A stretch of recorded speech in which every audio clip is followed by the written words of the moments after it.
say to new doulas is always be willing to learn. You're gonna have to be flexible.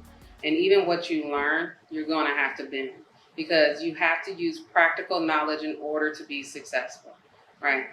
There are best practices, and then there are the people that are in front of you. Some of these practices are not best for them.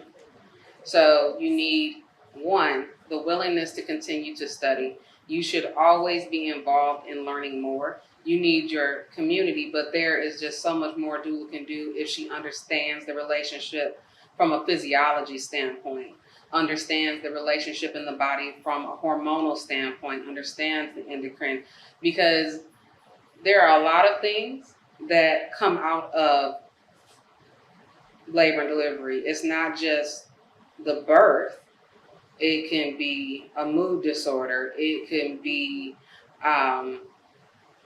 nutritional depletion. It can be a number of things, and you don't know why someone is having the issue that they're having, because you have to be willing to continue to learn.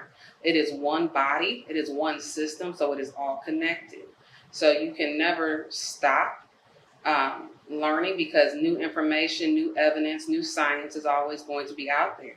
You're not going to be able to keep up if you're not willing to continue to educate. I know that some people are against certification, but I will say this. There has to be an accountability system for our doulas in judging their knowledge, because some people go out and read the first page of the book and say they're doulas, and they put people in harm's way because they're trusting you to be able to assist them. And you're not, because in all honesty, you haven't done the work yet.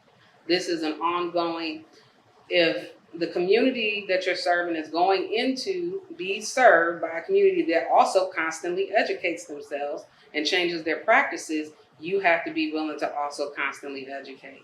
So you have to believe in the entire process, and that it's one unit, one person, and they're all connected.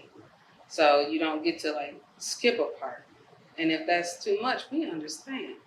Just know that to be good at it, to really affect change, and to save people when they run across preeclampsia, when they run across miscarriage, when they run across bias, when they run across preterm, when they run across a mood disorder, you have got to be prepared to understand what you are looking at.